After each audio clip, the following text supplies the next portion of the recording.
14 फरवरी। ये तारीख सुनते ही मन में प्यार और मोहब्बत का ख्याल आता है ना? लेकिन साल 2019 में इसी तारीख को भारत को एक ऐसा जख्म मिला जिसकी टीस आज भी हर दिल में उठती है। तो चलिए आज उस दिन की पूरी कहानी को समझते हैं। उस दिन प्यार की नहीं बल्कि नफरत की एक ऐसी आग भड़की थी जिसने पूरे देश को रुला दिया था। जब दुनिया लाल गुलाबों से अपना प्यार जता रही थी, तब कश्मीर की वादियों में हमारे जवानों का लहू बर्फ को लाल कर रहा था। तो कहानी शुरू होती है उस दुर्भाग्यपूर्ण दिन की सुबह से। जम्मू कश्मीर की बर्फीली पहाड़ियां उस रोज भी एकदम शांत थीं और सेंट्रल रिजर्व पुलिस फोर्स यानी सीआरपीएफ के जवानों का एक बहुत बड़ा काफिला जम्मू से श्रीनगर की ओर बढ़ रहा था।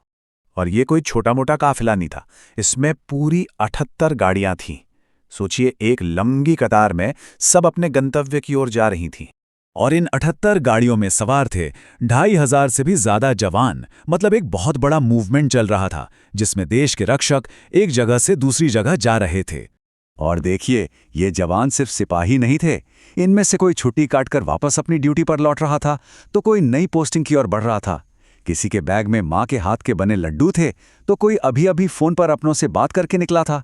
आंखों में देश सेवा का जज्बा था और दिल में परिवार से फिर मिलने की एक उम्मीद। और फिर दोपहर के करीब 3:15 पर पुलवामा के अवंतीपोरा में नेशनल हाईवे पर वक्त जैसे थम सा गया। काफिला अपनी रफ्तार से आगे बढ़ ही रहा था कि तभी एक तेज रफ्तार गाड़ी काफिले में शामिल एक बस के ठीक बगल में आ गई। वो गाड़ी भारी मात्रा में विस्फोटकों से लदी हुई थी और उसे एक आत्मघाती हमलावर चला रहा था। और इससे पहले कि कोई कुछ समझ पाता, कुछ भी सोच पाता, उस गाड़ी ने सीधा सीआरपीएफ के बस में टक्कर मार दी। और फिर एक ऐसा धमाका हुआ जो दिल दहला गया। मतलब इतना जबरदस्त कि उसकी आवाज कई किलोमीटर दूर तक गई। बस के परखच्चे उड़ गए, चारों तरफ सिर्फ और सिर्फ धुआं और अफरा तफरी का माहौल था। इस कायराना हमले ने जो घाव दिया, उसने सच में पूरे देश को गहरे शोक में डुबो दिया। इस हमले में भारत ने अपने 40 से ज्यादा बहादुर जवानों को खो दिया। और वो सिर्फ सैनिक नहीं थे, वे 40 परिवारों की उम्मीद थे। किसी माँ का बेटा, किसी पत्नी का पति और किसी बच्चे का पिता हमेशा के लिए चला गया। जैसे ही ये खबर फैली, पूरे देश में दुख और गुस्से की एक लहर सी दौड़ गई। लोग सड़कों पर उतर आए। हर तरफ शहीदों को श्रद्धांजलि दी जा रही थी और न्याय की मांग गूंज रही थी। कश्मीर से लेकर कन्याकुमारी तक पूरा भारत एक साथ खड़ा था। कुछ ही देर में इस हमले की जिम्मेदारी आतंकी संगठन जैश-ए-मोहम्मद ने ले ली। ये एक सोची समझी साजिश थी जिसका मकसद भारत के हौसले को तोड़ना था। लेकिन भारत चुप बैठने वाला नहीं था। देश ने ठान लिया था कि शहीदों का ये बलिदान व्यर्थ नहीं जाएगा, इसका जवाब देना ही होगा। इस हमले के ठीक 12 दिन बाद एक ऐसी कार्रवाई हुई जिसने दुनिया को भारत की ताकत का एक बिल्कुल साफ संदेश दिया।